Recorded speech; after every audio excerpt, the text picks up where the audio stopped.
स्वागत है आपका फ्री जीके क्यूज चैनल पे। मेरा नाम है किरण भावर। आज का जो हमारा टॉपिक है वो है प्रांतीय राज। ये सल्तनत काल के ड्यूरेशन में आता है।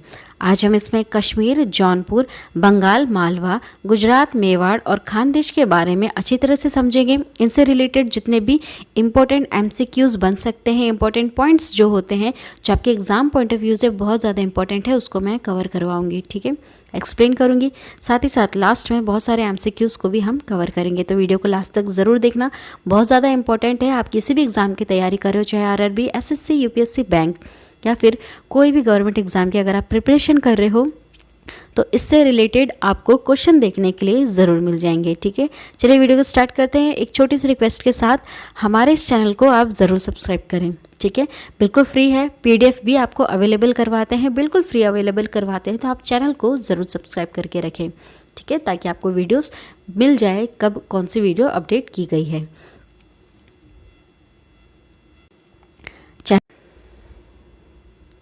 इसका ड्यूरेशन देख लेते हैं।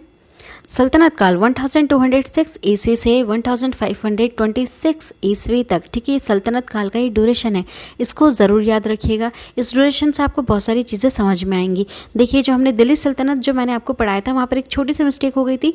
यहाँ पर इसका ड्यूरेशन जो है 1526 है, वहाँ पर मैंने बाई मिस्टेक आपको 62 बता के रखा है। ठीक है, उसको बस करेक्ट कर लीजिए, एक छोटा सा करेक्शन है, बाकी सारी चीज़ें ओके हैं। चलिए अब पढ़ते हैं, अच्छी तरह से समझते हैं इनको।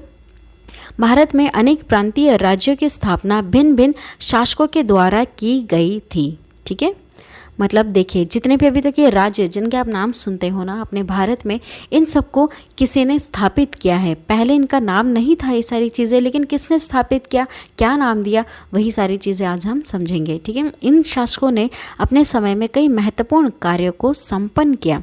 बहुत सारे मस्जिद बनाए गए हैं, बहुत सारे मंदिरों को चेंज किया गया है, मतलब बहुत सारी चीज़ें उस समय कुछ ना कुछ बनाई गई थी। बस वही चीज़ें हम समझेंगे। जो इंपॉर्टेंट पॉइंट्स है बस मैं उन्हीं को ही कवर करवाऊंगी। ठीक है, भारत में अनेक प्रांतीय राज्य, कश्मीर, जौनपुर, बंगाल, मालवा, गुजरात, मेवाड़, खानदेश, ये अपने आप में स्वतंत्र थे। इनके ऊपर राजा जो भी होता था, राजा या सुल्तान होता था, उनका इतना ज़्यादा अधिकार वो नहीं रखते थे। इनको थोड़ी देर के लिए स्वतंत्र छोड़ के रखते थे। ठीक है, ज़्यादा लड़ाइयाँ इनसे नहीं होती थी इनकी, ये चीज़ आपको समझ में आ गई। बाकी जो बड़े बड़े हैं, जैसे दिल्ली हो गया, इधर नीचे अगर देखते हैं आप दक्षिण हिस्से तरफ, तो चेर चोल पांड्य, ये सब जो हो गए, ये सब स्वतंत्र तो नहीं थे, वहाँ पर अक्सर लड़ाइयाँ होती ही रहती थी, है ना। तो स्वतंत्र सिर्फ यही थे जो अभी आपको नाम बताए हैं, तो इनके बारे में हम अलग से पढ़ेंगे। उन सब के बारे में हमने पहले पढ़ चुका है, लेकिन इनके बारे में हमने नहीं पढ़ा। जौनपुर कहाँ है? जौनपुर ये है उत्तर प्रदेश में। ठीक है, जौनपुर की स्थापना फिरोज शाह तुगलक ने अपने भाई जीना खां की स्मृति में की थी। ठीक है, नाम ज़रूर याद रखिएगा। फिरोज शाह तुगलक ने जौनपुर की स्थापना की अपने भाई की स्मृति में, मतलब याद में। ठीक है, जीना खां उसके भाई का नाम है। जौनपुर में स्वतंत्र शर्की राजवंश की स्थापना मलिक सरवर ख्वाजा जहान ने की थी। ठीक है, अब यहीं पर ही स्वतंत्र शर्की राजवंश की स्थापना किसने की थी? मलिक सरवर ने की थी। ठीक है, इसका एक और नाम है ख्वाजा जहान। ख्वाजा जहान को मलिक उस शर्क पूर्व का स्वामी की उपाधि 1394 ईस्वी में फिरोज शाह तुगलक के पुत्र सुल्तान महमूद ने दी थी। ठीक है, ये उपाधियाँ लेते रहते थे, तो इनको एक उपाधि दी थी पूर्व का स्वामी। किसने दी थी? ये जो फिरोज शाह तुगलक है, इनके बेटे ने, सुल्तान महमूद ने उपाधि दी थी ख्वाजा जहान को पूर्व का स्वामी की। ठीक है, जौनपुर के अन्य प्रमुख शासक थे। कौन कौन से शासक थे? मुबारक शाह, इनका ड्यूरेशन देख लीजिए, 1399 से लेकर 1402 ईस्वी तक।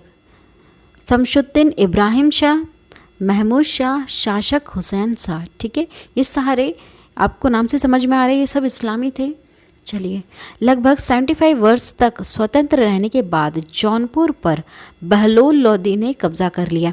ये जितने मैं आपको नाम बता रही हूँ, बहलोल लोदी, अभी जो नाम आएंगे, खिलजी वंश, वो सबको मैं अच्छी तरह से डिस्कस करवा चुकी हैं आपको। ठीक है, प्रीवियस वीडियो आप ज़रूर देखिएगा, दिल्ली सल्तनत वाली ज़रूर देखिएगा, वहाँ से ये चीज़ें इससे कनेक्ट करती हैं। इसलिए मैं सारी चीज़ें आपको समझा रही हूँ, ताकि एक आपके दिमाग में एक इमेज बनी रहे कि हाँ, इसके बाद ये आया था, इसके बाद वो आया था। ठीक है, इसलिए मैं सारी चीज़ें समझाती हूँ।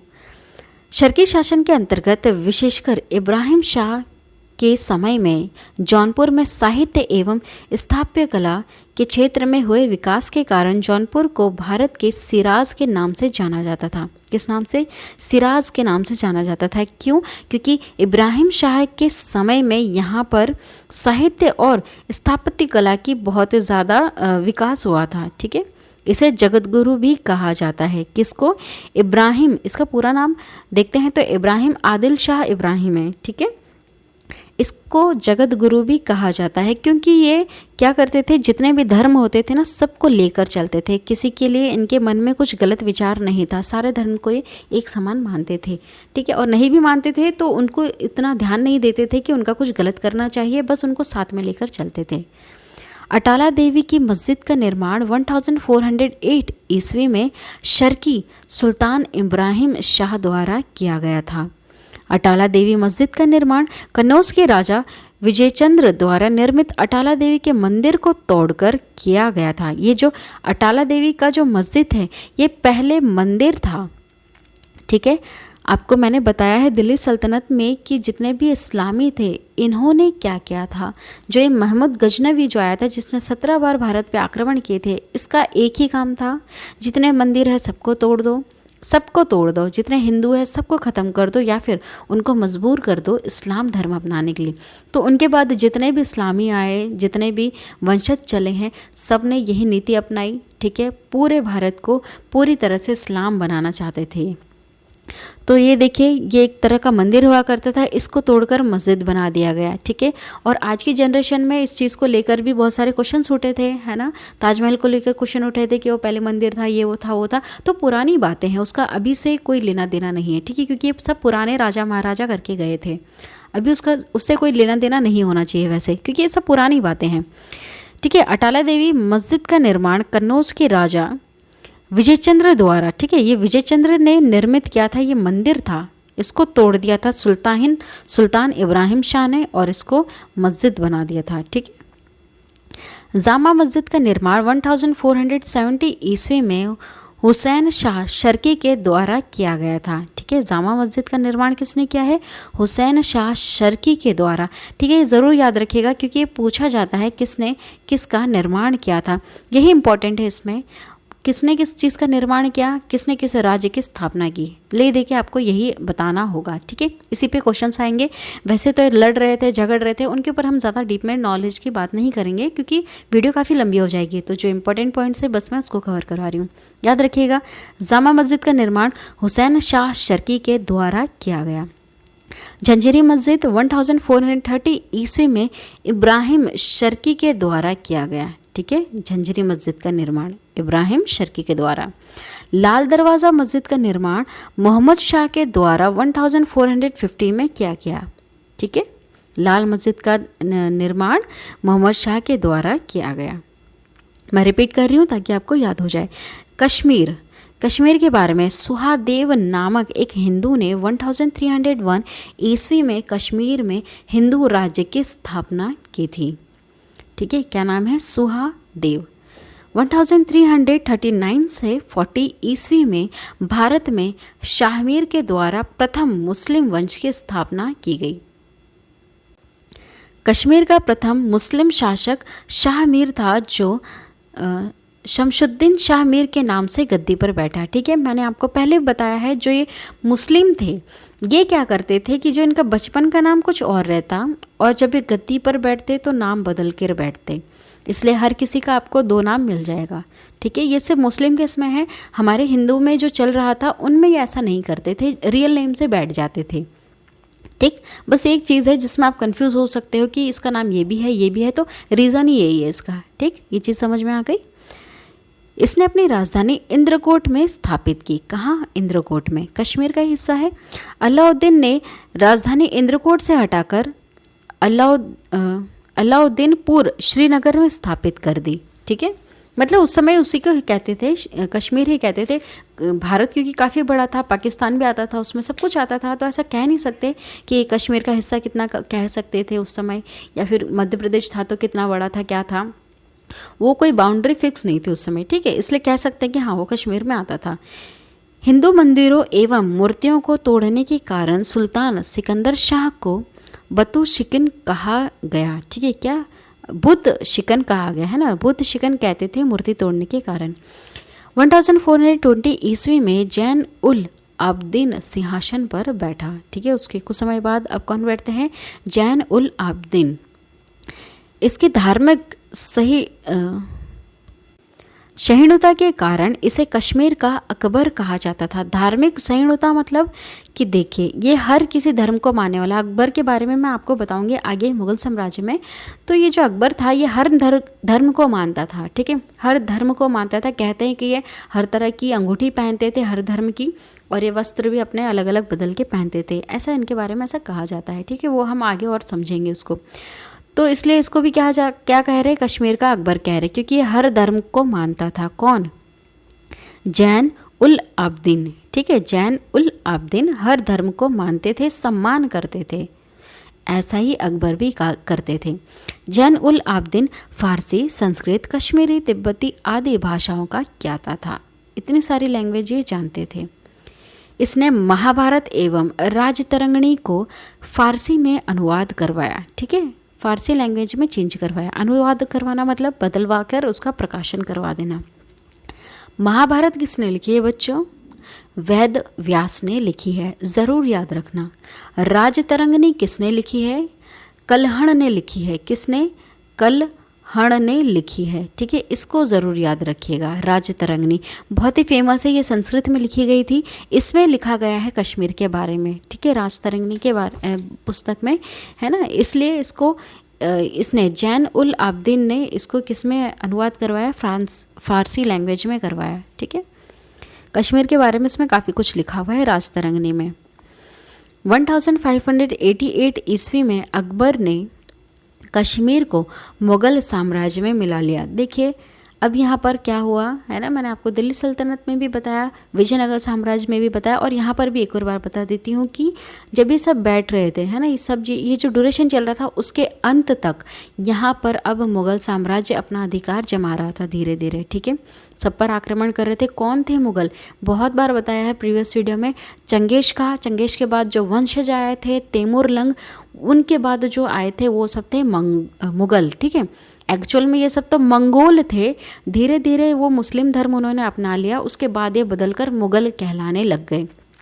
चंगेज खां मुसलमान नहीं था। ठीक है, इसको मैं चीज़ को क्लियर कर देती हूँ, मुसलमान नहीं था, लेकिन उसके जो वंशज थे है ना, चंगेज खां का पूरे ग्रुप को मंगोल कहते थे, और वो धीरे धीरे उन्होंने क्या किया, मुसलमान बन गए। मुसलमान बनने के बाद ये मुग़ल कहलाने लग गए, और इन्हीं से फिर इनसे ही निकल कर आया बाबर, और उसने भारत पर आक्रमण किया।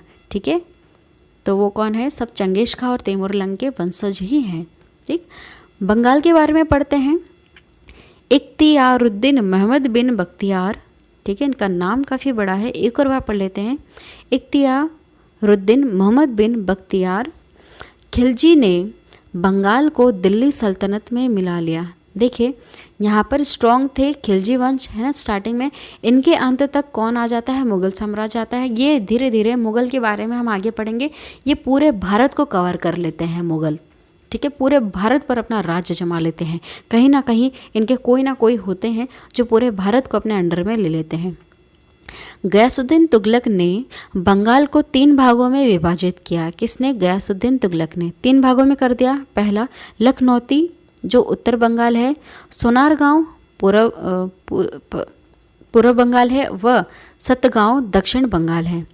1345 ईस्वी में हाजी इलियास बंगाल के विभाजन को समाप्त कर शमशुद्दीन इलियास शाह के नाम से बंगाल का शासक बन जाता है। ठीक है, ये जो डिवाइड कर देता है इतने हिस्सों में, कौन करता है, गयासुद्दीन तुगलक। अब इसके बाद जो आता है हाजी इलियास, ये बंगाल को वापस से एक कर देता है और शमशुद्दीन इलियास के नाम से गद्दी पर बैठता है। ठीक है, इनके बीच में बच्चों काफ़ी ड्यूरेशन है। ठीक है, बस मैं आपको इंपॉर्टेंट नाम लेकर अभी बता रही हूँ, पूरी स्टोरी बताऊँगी तो काफ़ी लंबी हो जाएगी। ठीक है, जिसलिए जो मेन पॉइंट्स है ताकि आपको समझ में आ जाए कि हाँ ये चीज़ें हैं, बस उतना समझा रही हूँ। पांडुआ में अदीना मस्जिद का निर्माण 1364 ईस्वी में सुल्तान सिकंदर शाह ने करवाया था। ठीक है, अदीना मस्जिद का निर्माण पांडुआ में। बंगाल का शासक गयासुद्दीन आजम शाह 1389 से 1409 ईस्वी में अपनी न्यायप्रियता के लिए प्रसिद्ध था। ठीक है, न्यायप्रियता मतलब कि हर किसी के लिए न्याय करना, किसी के साथ कुछ खास गलत नहीं करना। ठीक है, जो गलत है उसके साथ तो गलत होगा, लेकिन जो इनोसेंट है ना, उसके साथ गलत नहीं करना है ना। तो कौन था इसके लिए प्रसिद्ध? गयासुद्दीन अहमद शाह। अलाउद्दीन हुसैन शाह 1493 से 1518 ईस्वी ने राजधानी को पांडुआ से गौड़ स्थानांतरित कर लिया। ठीक है, अभी अपनी राजधानी को आगे आकर चेंज कर लेता है। अलाउद्दीन हुसैन शाह पांडुआ से गौड़ कर लेता है। महाप्रभु चैतन्य अलाउद्दीन के समकालीन थे। ठीक है, ये बहुत फेमस इंसान है महाप्रभु चैतन्य, ये अलाउद्दीन के समकालीन थे, मतलब कि अलाउद्दीन का जब ड्यूरेशन चल रहा था उस समय ये भी थे। अलाउद्दीन ने सत्यपीर नामक आंदोलन की शुरुआत की। ठीक है, कौन सा आंदोलन शुरुआत किया? सत्यपीर का आंदोलन शुरुआत किया। मालाधर बंसु ने अलाउद्दीन के शासनकाल में ही श्री कृष्ण विजय की रचना कर गुणराज खान की उपाधि धारण की। किसने? मालधर वसु ने अलाउद्दीन के शासनकाल में क्या करता है, एक उसने रचना की है श्री कृष्ण विजय की रचना, और कौन सी उपाधि धारण कर ली? गुणराज खान की उपाधि धारण कर ली। इसके बेटे को सत्यराज खान की उपाधि दी, है ना। ये जो मुल्धार वसु है, इसने अपने बेटे को सत्यराज खान की उपाधि दी और खुद ने गुणराज खान की उपाधि ले ली। क्यों ली उपाधि? किस चीज़ के बाद? श्री कृष्ण विजय की रचना करने के बाद ही उपाधि ली। ठीक है, नासिरुद्दीन नुसरत शाह ने गौड़ में बड़ा सेना एवं कदम रसूल मस्जिद का निर्माण करवाया। ठीक है, नासिरुद्दीन नुसरत अब आते हैं, इन्होंने गौड़ में बड़ा सोना एवं कदम रसूल मस्जिद का निर्माण करवाया। ठीक है, बाबर के आक्रमण के समय बंगाल का शासक नुसरत शाह था। ठीक है, ये देखिए बाबर आ गया अब यहाँ पर, ये भी मुगल है। ठीक है, ये सब आते हैं, अब सब जगह पर अपना अधिकार जमा लेते हैं। जो भी स्वतंत्र प्रांतीय थे उस पर भी अपना अधिकार जमा लिया। विजयनगर बहमनी हो गए, वो सारे राज, वहाँ पर भी ये खिलजी वंश को पूरा ख़त्म करके यहाँ पर भी आ गए। मतलब मुग़ल चारों तरफ से यहाँ पर फैल गए, क्योंकि शुरू से ही काफ़ी लंबे अरसे से ये तो आक्रमण कर ही रहे थे। जो चंगेज़ खान था, है ना, वो तो काफ़ी समय से आक्रमण कर रहा था। धीरे धीरे फिर उनके वंशज, उनके बच्चों के बच्चे, बच्चे के बच्चे, वो सब आए, वो भी आक्रमण करते गए, और आखिरी में बाबर को सफलता मिल गई, जो मुग़ल के नाम से यहाँ पर आया।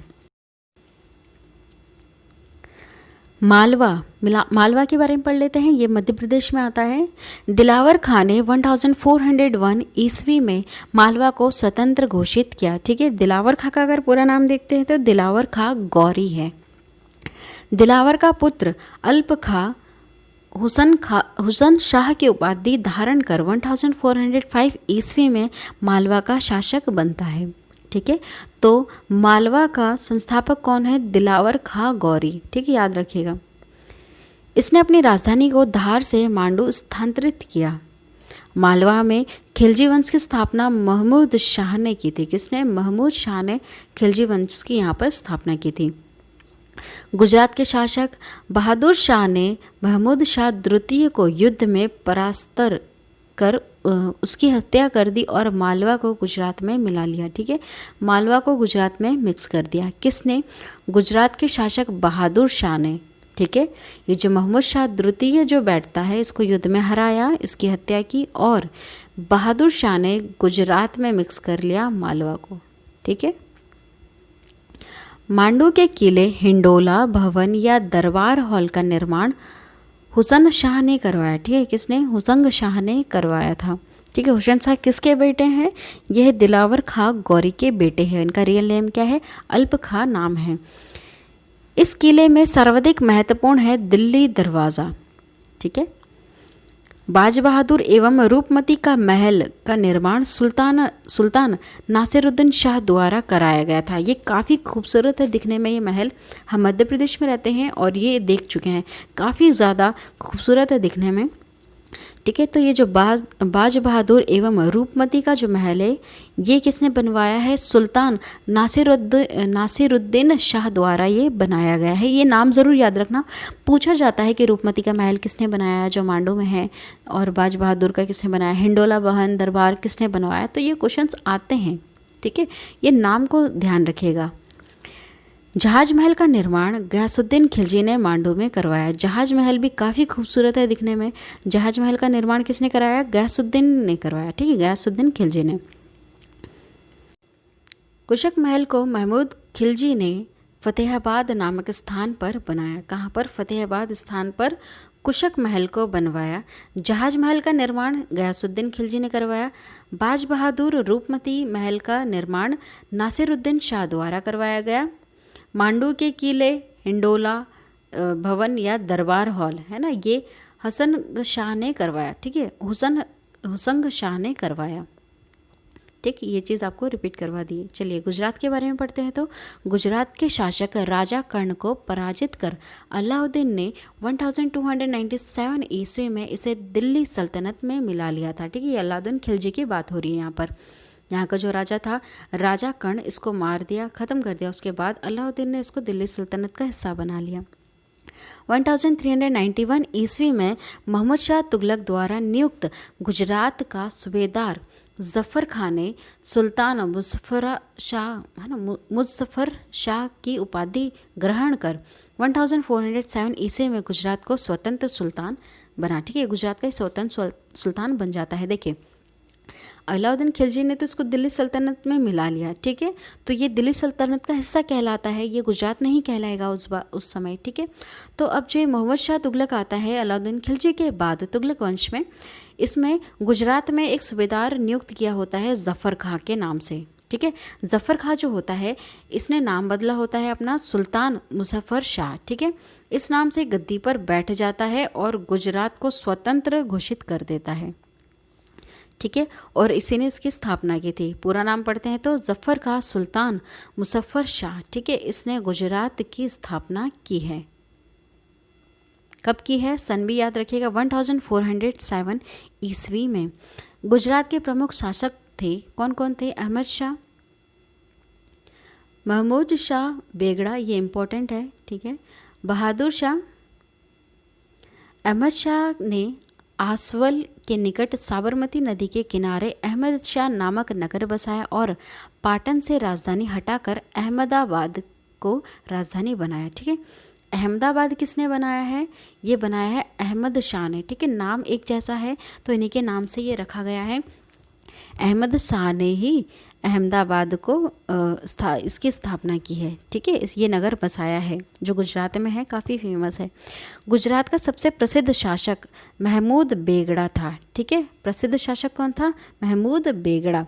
महमूद बेगड़ा ने गिरनार के निकट मुस्तफ़ाबाद नगर और चंपानेर के निकट मोहम्मदाबाद नगर बसाया।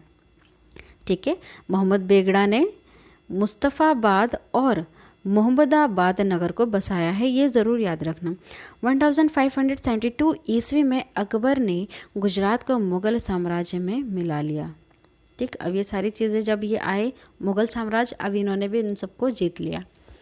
मेवाड़, अलाउद्दीन खिलजी ने 1303 ईस्वी में मेवाड़ को गुहिलोत राजवंश के रतन सिंह को पराजित कर मेवाड़ को दिल्ली सल्तनत में मिला लिया।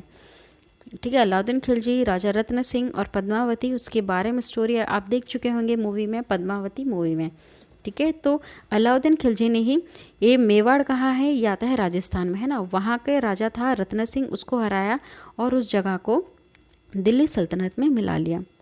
गुहिलोत वंश की एक शाखा सिसोदिया वंश ने के हमीर देव ने मोहम्मद तुगलक को हराकर पूरे मेवाड़ को स्वतंत्र कर लिया। अब बाद में क्या होता है, राजा रत्न सिंह के बाद एक और आते हैं इनके शाखा वाले, है ना। ये जो गुहिलोत वंश है इसकी एक शाखा होती है सिसोदिया वंश। इसका जो राजा होता है हमीर देव, ये हरा देता है मोहम्मद तुगलक को और ये इसको क्या कर लेता है? स्वतंत्र कर लेता है। देखिए मोहम्मद तुगलक बहुत ज़्यादा फेमस है। आपको बताया विजयनगर साम्राज्य में मोहम्मद तुगलक के समय में ही बहुत सारे जो ये राज्य हैं, मेवाड़, इन सबको ये राज कहा करते थे उस समय, है ना। मेवाड़ हो गया, वो विजयनगर नीचे हो गया। ठीक है, अगर देखते हैं दक्षिण हिस्से में विजयनगर, बहमनी, और ये जो दक्कन साइड वाले जो हिस्सा था, ये सारे स्वतंत्र हो जाते हैं धीरे धीरे। अलाउद्दीन खिलजी ने तो बहुत कुछ जीत कर ये गया था, लेकिन इसके ख़त्म होने के बाद जो ये तुगलक वंश आता है, ये सब कुछ लुटा बैठते हैं। गलत नीतियों की वजह से ये सारी चीज़ें जो ये जीत चुके होते हैं पहले इनके पूर्वज, उन सबको भी ये हार जाते हैं धीरे धीरे। राणा कुंभा ने 1448 ईस्वी में चित्तौड़ में एक विजय स्तंभ की स्थापना की थी। ठीक है, विजय स्तंभ की स्थापना किसने की है? राणा कुंभा ने की है। कहाँ पर? चित्तौड़ में। खानवा का युद्ध 1527 ईस्वी में राणा संगा एवं बाबर के बीच हुआ, जिसमें बाबर विजयी हुआ। इसको मैं पूरा एक्सप्लेन करूंगी अलग वीडियो बनाकर। 1576 ईस्वी में हल्दी घाटी का युद्ध राणा प्रताप एवं अकबर के बीच हुआ, जिसमें अकबर विजयी हुआ। ठीक है, बाबर आया, अकबर आया, उनके बच्चे आए, फिर ये सब अब धीरे धीरे क्या कर रहे हैं? सारी जगहों को वापस जीत रहे हैं। मेवाड़ की राजधानी चित्तौड़गढ़ थी। जहांगीर ने मेवाड़ को मुगल साम्राज्य में मिला लिया। खानदेश के बारे में बात करते। खानदेश कहाँ आता है? ये कहाँ आता है? ये आता है महाराष्ट्र का जो ऊपर वाला हिस्सा है ना, महाराष्ट्र के जो उत्तर का हिस्सा है, एक छोटा सा हिस्सा वो आता है। ठीक है, उसमें खानदेश कहलाता है। ये मध्य प्रदेश के थोड़ा सा नीचे है ना, मध्य प्रदेश के नीचे एकदम टच करता हुआ हिस्सा है खानदेश। तुगलक वंश के पतन के समय फिरोज शाह तुगलक के सूबेदार मलिक अहमद राजा फारकी ने नर्मदा एवं ताप्ती नदियों के बीच 1382 ईस्वी में खानदेश की स्थापना की। किसने की? तुगलक वंश जैसे खत्म हो जाता है, उसके बाद फिरोज शाह तुगलक के सूबेदार, ये सूबेदार है इनका, मलिक अहमद राजा फारूकी, ठीक है, ये नर्मदा नदी और ताप्ती नदियों के बीच में खानदेश की स्थापना करता है। कौन करता है? मलिक अहमद राजा फारूकी। खानदेश की राजधानी बुरहानपुर थी। इसका सैनिक मुख्यालय असीरगढ़ था। ठीक है, 1601 ईस्वी में अकबर ने खानदेश को मुगल साम्राज्य में, मैंने वही सारे पॉइंट्स को क्लियर करवाया है जिससे क्वेश्चंस बनते हैं। ठीक है, बहुत ही ज़्यादा इंपॉर्टेंट पॉइंट्स थे, वही सारे क्लियर करवाए हैं, ज़्यादा स्टोरीज में ऐड नहीं की है।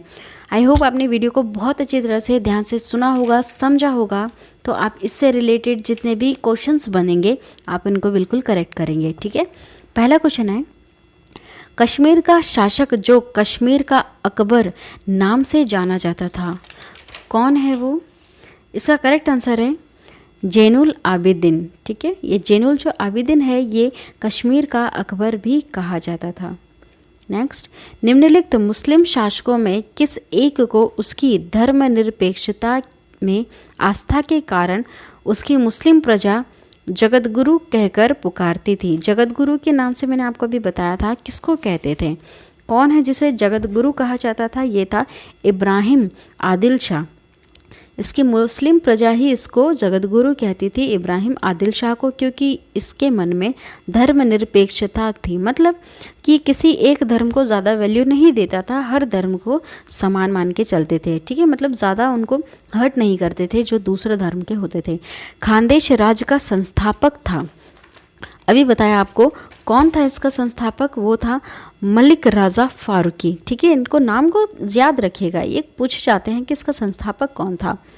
तैमूरलंग के आक्रमण 1398 ईस्वी के बाद गंगा की घाटी में स्थापित होने वाला राज्य, गंगा की घाटी में कौन सा राज्य स्थापित हुआ था? ये था जौनपुर। ठीक है, बता देती हूँ एक और बार, जो तैमूरलंग था है ना, ये जो मुगल साम्राज्य से था, तैमूरलंग के आक्रमण के बाद क्या होता है, गंगा घाटी में एक राज्य स्थापित होता है, उसका नाम है जौनपुर। नेक्स्ट क्वेश्चन, कहाँ के शासक की उपाधि सुल्तान उस शर्क पूर्व का स्वामी थी? कहाँ का जो राजा था जिसकी ये उपाधि थी? ये था जौनपुर का राजा। ठीक है, जौनपुर का एक शासक था, उसकी उपाधि थी सुल्तान उस शर्क पूर्व का स्वामी।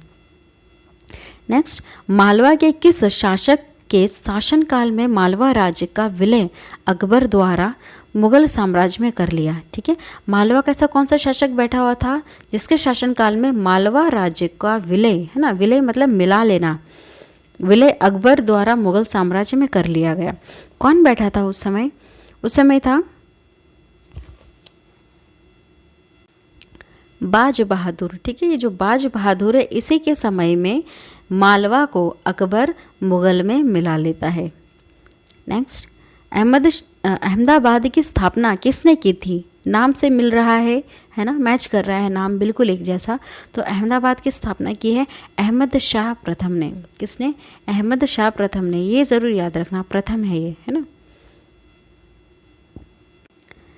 महमूद बेगड़ा किस राज्य का प्रसिद्ध सुल्तान था? मैंने ये नाम लिया था, महमूद बेगड़ा, ज़रूर याद रखिएगा।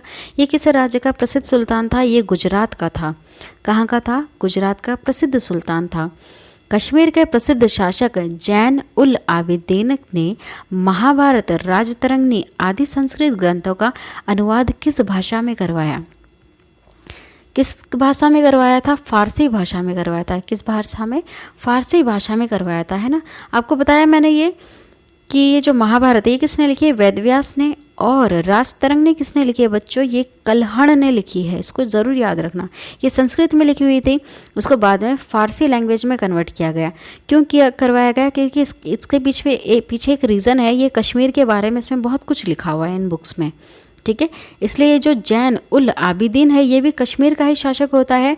तो इस वजह से ये इसकी क्या करवाता है? अनुवाद करवा देता है फारसी लैंग्वेज में। ठीक है, इस पुस्तक का। कश्मीर के किस शासक को कश्मीरी बदशाह महान सुल्तान के नाम से याद करते हैं? कौन है वो? वो है जैन उल आबिदीन। कौन है? जैन उल आबिदीन। ये नाम याद रखिएगा। ठीक है, इनके नाम बार बार याद आ रहे हैं, बार बार लिए जा रहे हैं। तो ये फेमस इंसान है जैन उल आबिदीन। इन्हीं को कश्मीरी बदशाह महान सुल्तान के नाम से भी याद करते हैं। और इन्हीं ने ही महाभारत और राजतरंगिणी को किस लैंग्वेज में कन्वर्ट करवाया है? फारसी लैंग्वेज में कन्वर्ट करवाया है। महाभारत का बांग्ला में अनुवाद बंगाल के किस सुल्तान ने करवाया? ये नुसरत शाह ने करवाया। किसने? नुसरत शाह ने करवाया। ठीक है, नुसरत शाह ने महाभारत को बांग्ला में अनुवाद करवाया। महाभारत वैसे संस्कृत में लिखी गई है लेकिन इसको बांग्ला लैंग्वेज में करवाया गया। ठीक है, महाभारत को बहुत सारी लैंग्वेज में अनुवाद करवाया। बहुत सारी चीज़ों का, बहुत सारे ग्रंथ हैं उनका अलग अलग लैंग्वेज में अनुवाद करवाया गया है। जो भी शासक आए उनको पसंद आई पुस्तक, उसमें जो लिखा है अच्छा लगा, तो वो चाहते थे कि इनके जो भी अंडर में जो भी प्रजा है, जो जिस लैंग्वेज को समझ सकती है उस लैंग्वेज में इसको ये कन्वर्ट करवाते और उनके बीच में बांटते कि आप भी इसको पढ़ो, इसमें क्या लिखा हुआ है, ऐसा। अदीना मस्जिद कहाँ है? कहाँ है अदीना मस्जिद? अभी आपको बताया था, यह है बंगाल में। कहाँ है? ये है बंगाल में। ठीक है, अदीना मस्जिद इसको याद रखिएगा, ये है बंगाल में। नेक्स्ट, अटाला मस्जिद कहाँ स्थित है? यह है जौनपुर में। कहाँ है? जौनपुर में। नेक्स्ट क्वेश्चन, प्रसिद्ध विरूपाक्ष मंदिर कहाँ अवस्थित है?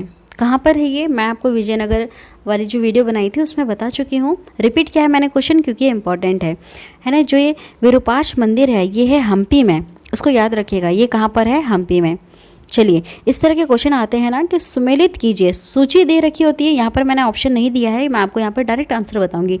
ठीक है, सूची दे के रखते हैं, ये पूरी एक सूची है, ये दूसरी सूची है, और कहते हैं अब इसको सुमेलित कीजिए, मतलब कि अब इसमें मैच कीजिए कौन सा कहाँ पर लग रहा है।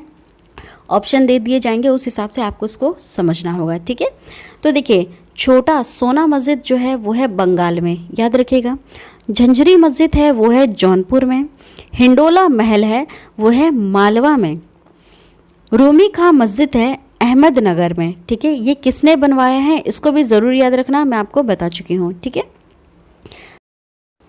जैसे एक और क्वेश्चन, इस तरह के क्वेश्चन अक्सर बनते हैं यूपीएससी में, इसलिए मैं इसको रिपीट करवा रही हूँ। ठीक है, देखिए, सूची 1 और सूची 2 दे के रखा होगा, वहाँ पर लिखा होगा सूची 1 में कि ये राज्य है, ये सूची 2 जो है ये संस्थापक है। अब आप इसको मैच करना है। ठीक है, कभी कभार यहाँ पर नहीं लिखा जाता है कि ये क्या है, तो आपको खुद से समझना होता है। देखिए, ये जो जौनपुर राज्य है इसका संस्थापक है मलिक सरवर ख्वाजा जहाँ। ठीक है, मैं रिपीट करवा रही हूँ। मालवा का जो संस्थापक है वो है दिलावर खां गौरी। गुजरात का संस्थापक है जफ़र खां मुजफ्फर शाह। ठीक है, जफ़र खां मुजफ्फर शाह। बंगाल का संस्थापक है शमशुद्दीन इलियास शाह। ठीक है, शमशुद्दीन इलियास शाह। इनके नाम आप ज़रूर याद रखना, क्योंकि ये पूछे जाएंगे आपसे कि इनका संस्थापक कौन है। सन भी पूछ सकते हैं, ठीक है। क्वेश्चंस पूछ के नहीं आते हैं, कुछ भी क्वेश्चन दे सकते हैं, वो रिपीट नहीं करेंगे, लेकिन उसको ज़रूर तोड़ मोड़ कर आपसे पूछ लिया जाएगा, ठीक है। आई होप आपको ये वीडियो पसंद आई होगी। मैंने बहुत ही शॉर्ट तरीके से समझाया है, बहुत ही सिंपल वे में समझाया है, जितने इंपॉर्टेंट पॉइंट्स थे सारे कवर करवा दिए हैं, ठीक है। अगर आपको वीडियो पसंद आती है, वीडियो को ज़रूर लाइक कीजिएगा, हमारे इस चैनल को ज़रूर सब्सक्राइब करना, क्योंकि मैं इस तरह की वीडियोस अक्सर लेकर आती हूँ, PDF अवेलेबल करवाती हूँ, बिल्कुल फ्री है, ठीक है। इसलिए सब्सक्राइब ज़रूर करना। Thank you.